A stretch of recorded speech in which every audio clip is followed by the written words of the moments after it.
True self-discovery is not about finding something new. It's about uncovering what was buried under years of conditioning. From childhood, people are taught who they should be, what they should want, and how they should think. Society builds layers over the soul, expectations, rules, and external pressures, until the original self becomes almost unrecognizable. But at some point, something cracks.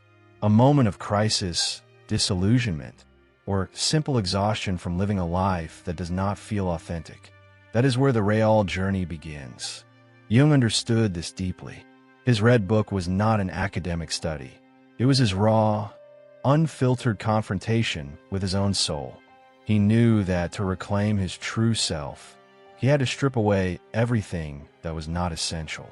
This is the first step in self-discovery, turning inward, shutting out the noise, and questioning everything you thought was true about yourself. And this process is terrifying because it means confronting not just who you are, but who you could have been if you hadn't spent years adapting to external expectations. One of the most powerful ways to accelerate this process is detoxing from external distractions.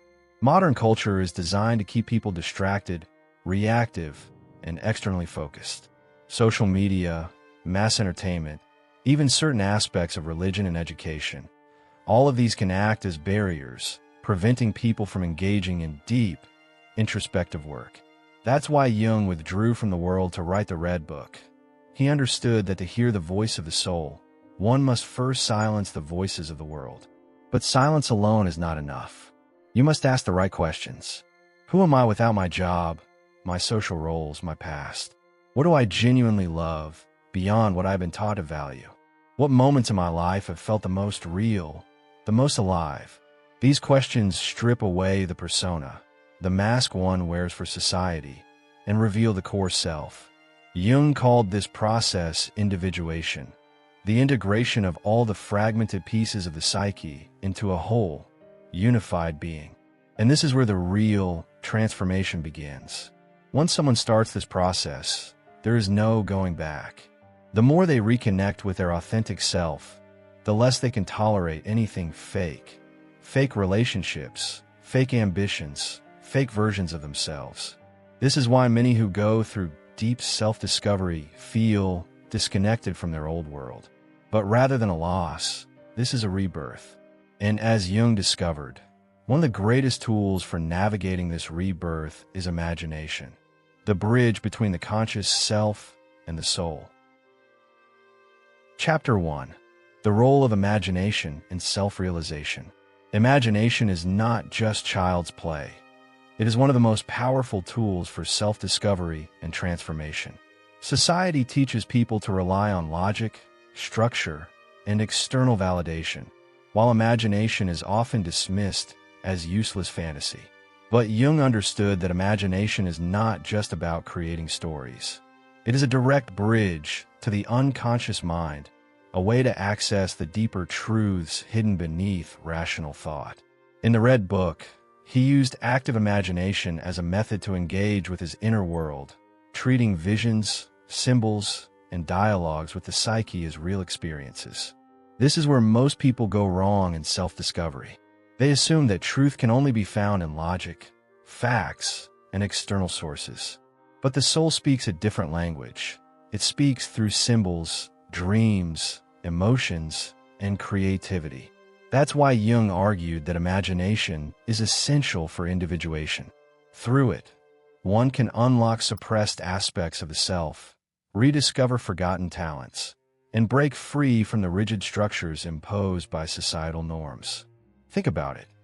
When was the last time you allowed yourself to fully create without fear of judgment? Many people lose touch with their imagination as they grow older, replacing it with a hyper-rational, performance-based mindset. But reconnecting with creativity, whether through art, writing, music, or even daydreaming, can open doors to deeper self-awareness. Jung did not just write theories about the unconscious. He painted, wrote poetry, and let his visions manifest in artistic form. He understood that creation is not just a hobby, it is a dialogue with the soul. One way to apply this in real life is to observe the world through a symbolic lens. Instead of taking everything at face value, try seeing everyday events as messages. A conversation that triggers an unexpected emotion, a song that appears at the perfect moment, a recurring dream. These are not coincidences. They are clues, synchronicities, opportunities to access deeper meaning. The more one engages with the world in this way, the more alive and interconnected everything begins to feel. When imagination is fully embraced, life transforms from a series of disconnected events into a grand, unfolding story. The reason many people feel lost or uninspired is because they have been taught to ignore the creative, intuitive side of their psyche. But once they reclaim this ability to create, to interpret symbols, to see beyond the surface of reality, a new sense of vitality emerges.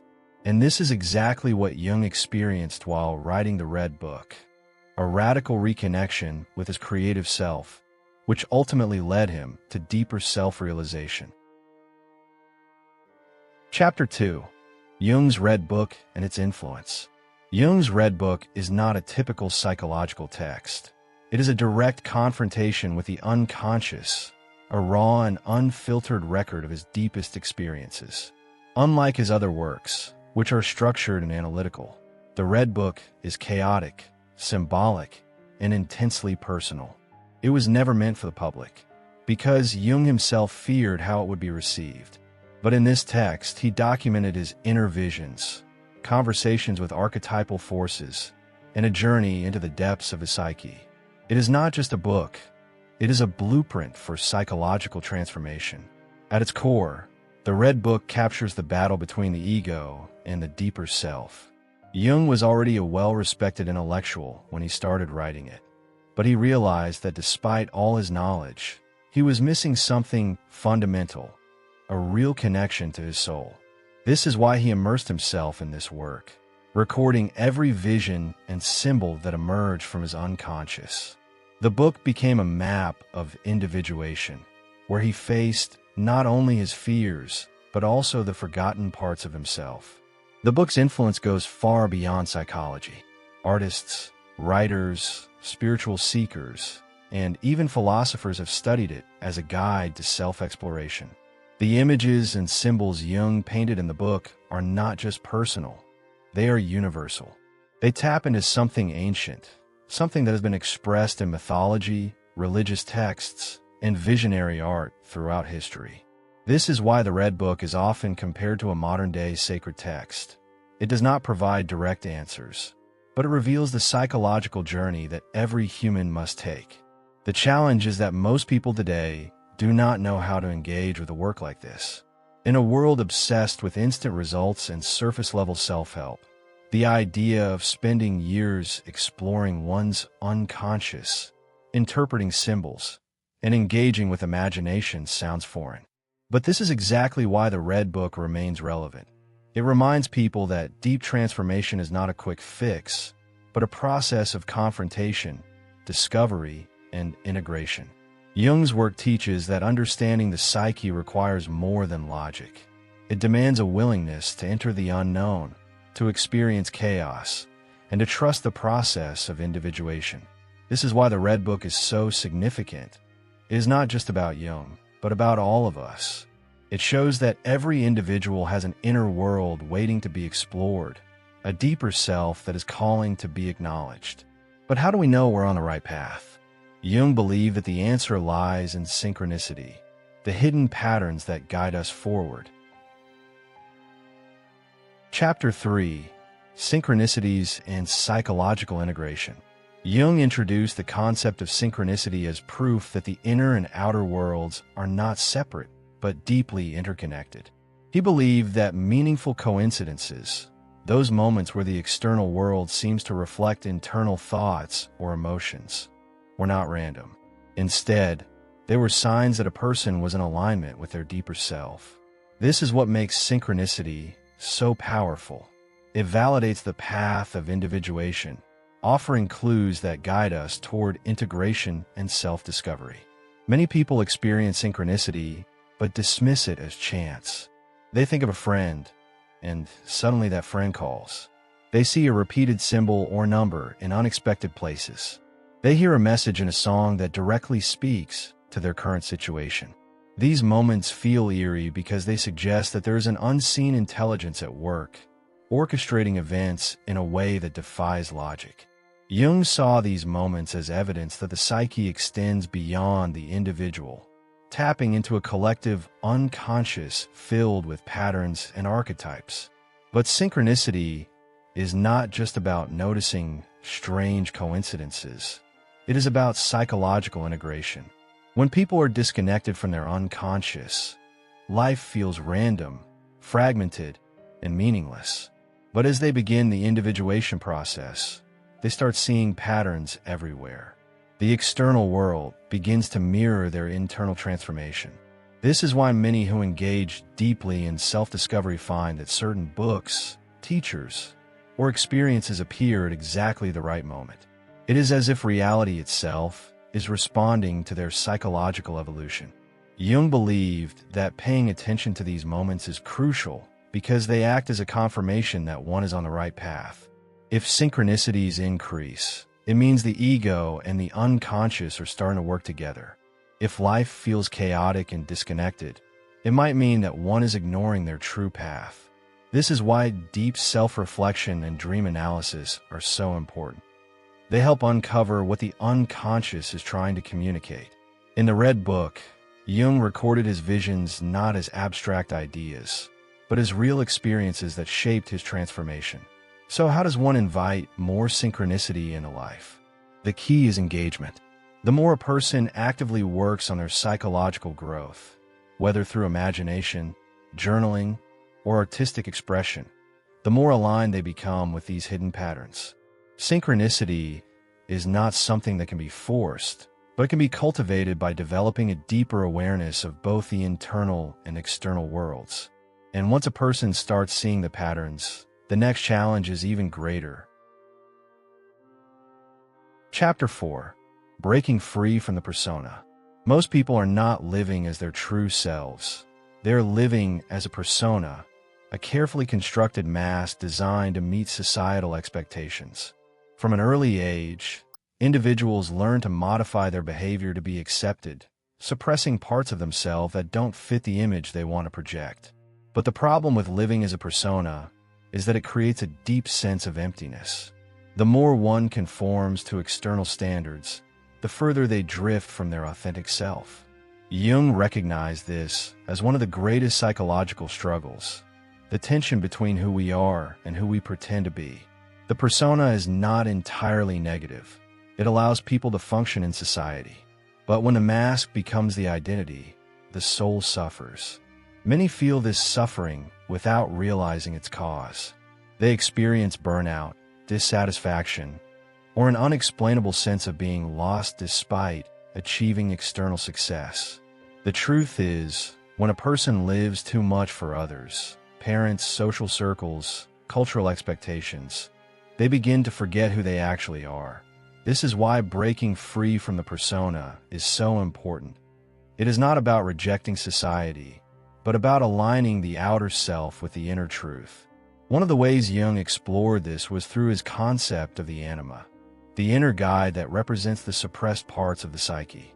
In the Red Book, Jung engaged in deep conversations with his anima, allowing it to challenge his assumptions and lead him towards self-integration.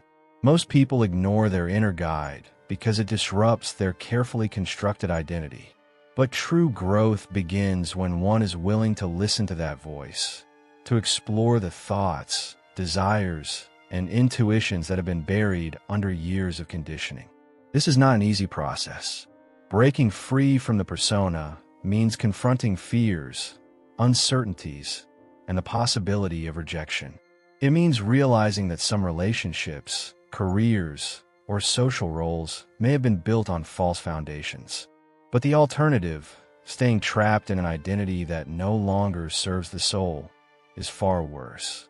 The people who truly embody their potential are those who have courageously stripped away what is false, even at the cost of comfort. Jung believed that this journey was essential for individuation. One cannot become whole while living as a mask. But breaking free is not just about rejecting the old. It is about rediscovering the creative, original self hidden beneath the persona. And this leads to the next step. Chapter 5. Rejection of external validation. One of the biggest traps in modern society is the obsession with external validation. From a young age, people are conditioned to seek approval from parents, teachers, peers, and later from social media, career achievements, and societal expectations. The need to be seen as successful often overshadows the deeper need for authenticity. But Jung recognized that true self-realization can only happen when a person stops relying on external opinions and starts living from within. The problem with external validation is that it makes a person dependent on forces beyond their control. If self-worth is based on how others perceive them, then happiness and fulfillment become fragile, easily shattered by criticism or failure. This is why many people live in constant anxiety, always seeking approval, yet never feeling satisfied. Jung understood that the only way to break this cycle was to turn inward and cultivate an internal sense of worth, one that is rooted in the deeper self rather than fleeting recognition. One way to do this is by shifting from a consumer mindset to a creator mindset. Instead of constantly seeking validation through likes, promotions, or external success, one must start creating something meaningful from within: art, ideas, philosophy, a personal vision of life. Jung himself experienced this firsthand. When he stepped away from mainstream academia to explore his inner world, he produced some of his most revolutionary ideas. He no longer cared if others thought he was mad. He knew he was following something deeper than social approval. This is a difficult transition because society rewards conformity, not originality. The moment a person starts living authentically, pursuing their real interests, speaking their true thoughts, rejecting shallow trends, they will face resistance. Friends might not understand, family might criticize, society might dismiss them. But this is the price of individuation, the willingness to stand alone rather than betray the soul.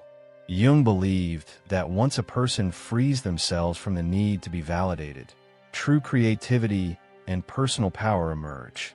This is when life stops being about impressing others and starts being about expression, depth, and meaning.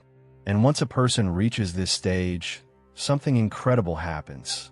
They begin to experience creativity not just as a skill, but as a sacred act, a direct connection to the soul. Chapter 6. Creativity and Spirituality. Creativity is not just about making art. It is a direct channel to the soul, a sacred act of self-expression. Many people assume that creativity is only for artists, musicians, or writers, but Jung saw it differently.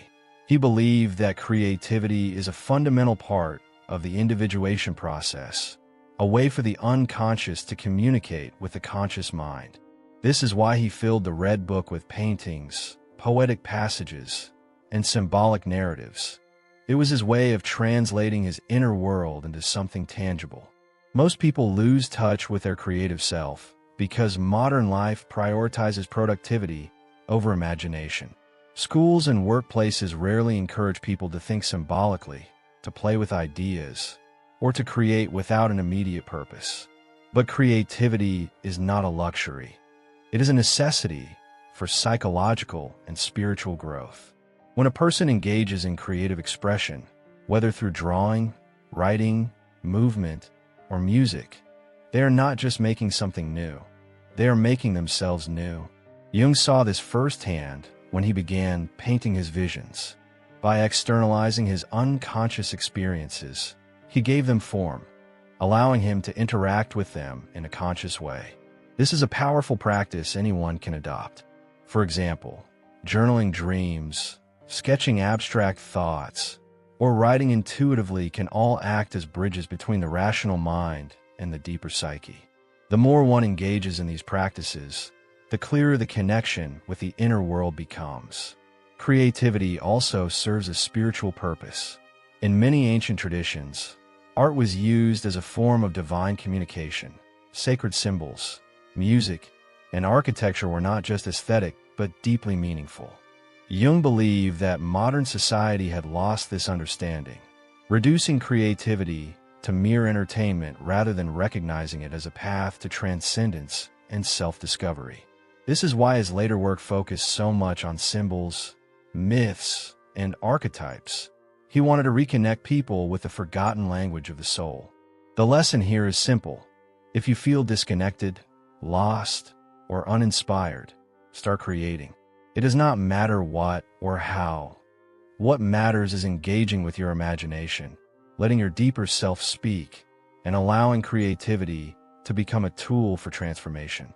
And this leads to the next crucial insight, the role of the ego in this process and how it must be integrated rather than destroyed. Chapter 7. The Ego's Role in Transformation. Many spiritual teachings emphasize the need to destroy the ego, but Jung saw things differently. The ego is not the enemy. It is a necessary structure that allows a person to navigate reality. The real challenge is not eliminating the ego, but integrating it with the deeper self.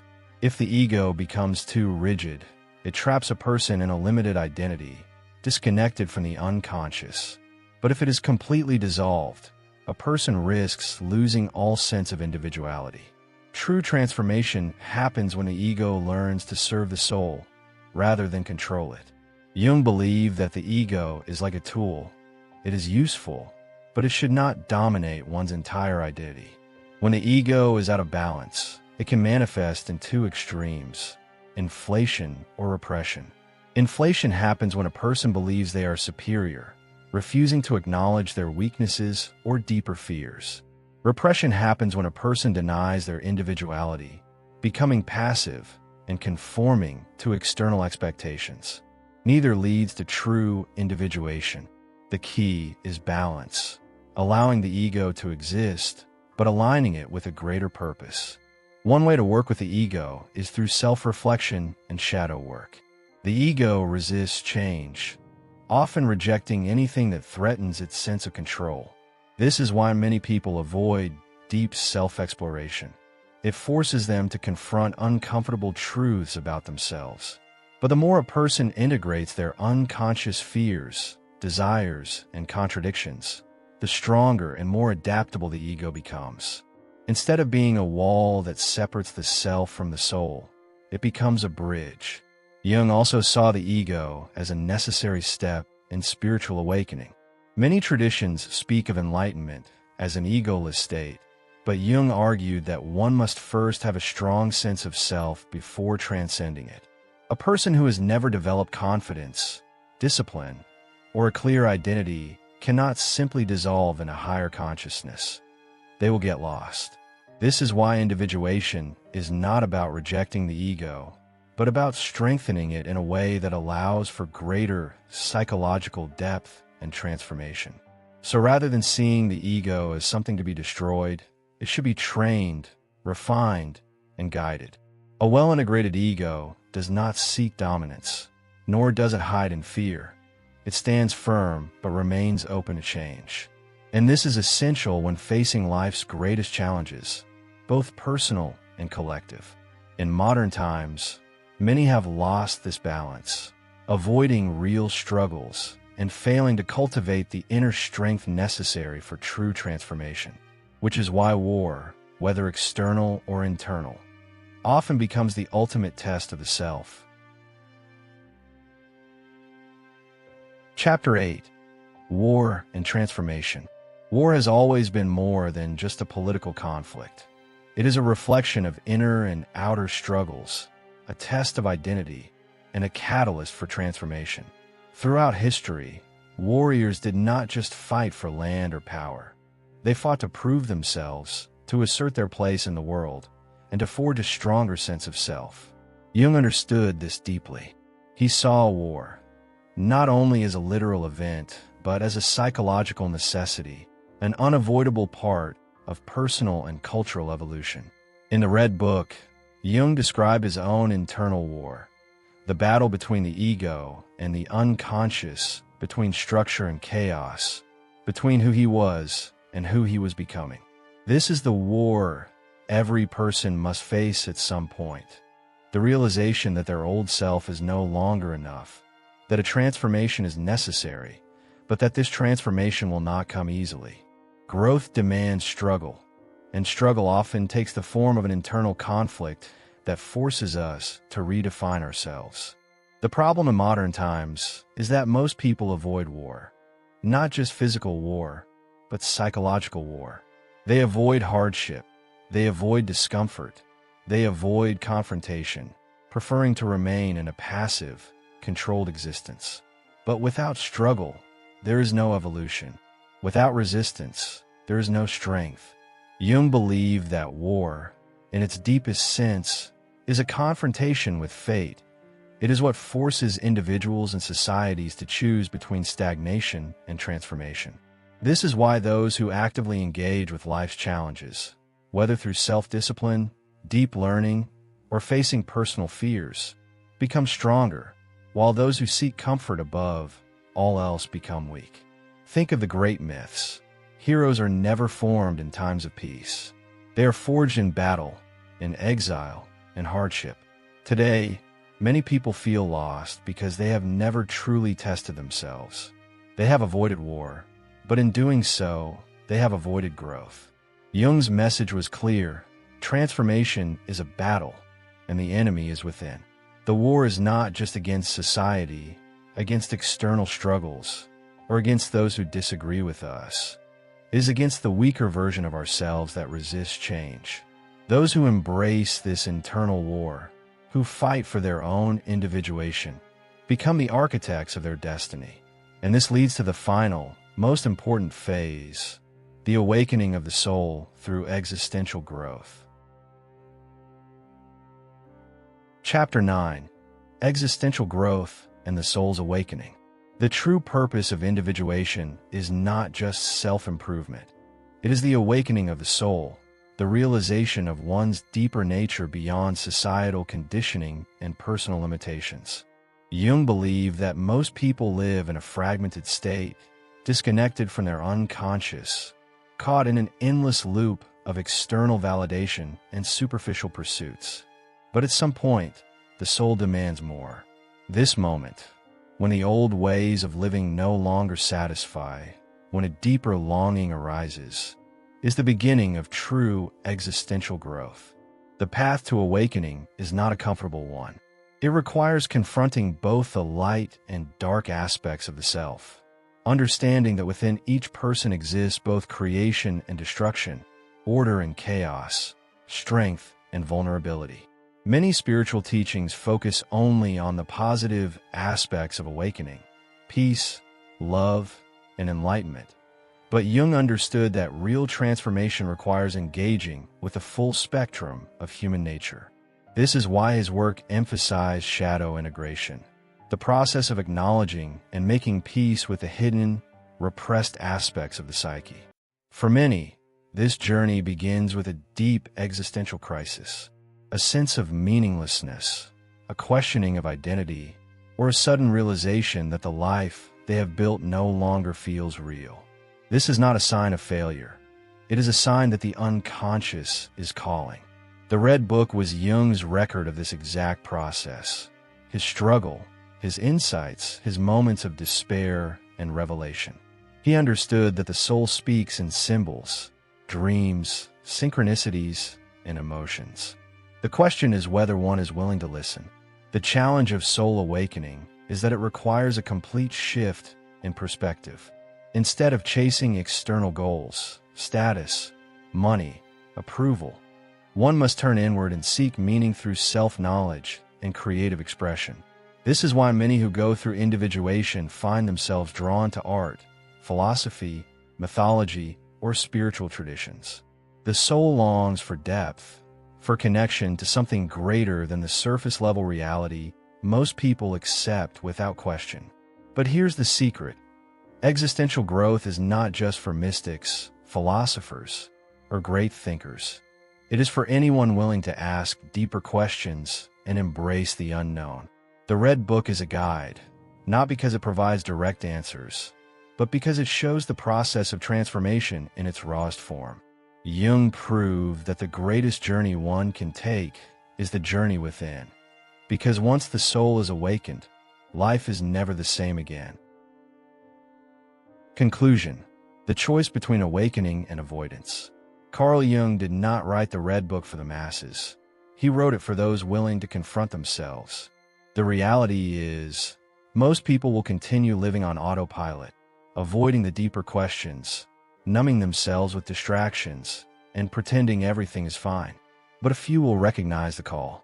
A few will understand that the discomfort they feel, the restlessness, the quiet existential crisis, is not a problem, but a signal, a sign that the soul is demanding attention.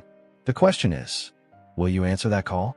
Will you continue living for external validation, hiding behind a persona that no longer feels real? Or will you take the harder path, the path of self-discovery, of individuation, of true transformation?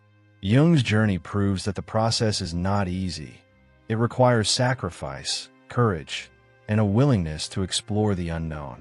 But those who embrace it emerge stronger, wiser, and more alive than ever before. So, now it's your turn. Have you ever felt a disconnect between who you are and who you are expected to be? Have you noticed synchronicities, strange coincidences that seem too meaningful to ignore? What is your experience with dreams, symbols, and imagination? Drop a comment below and let's discuss. Because these conversations matter. Jung's work was never meant to stay locked in an academic discussion. It was meant to be lived. And if you want to continue diving into Jungian thought, individuation, and the hidden dimensions of the psyche, subscribe and turn on notifications. Because this is just the beginning. The real work starts now.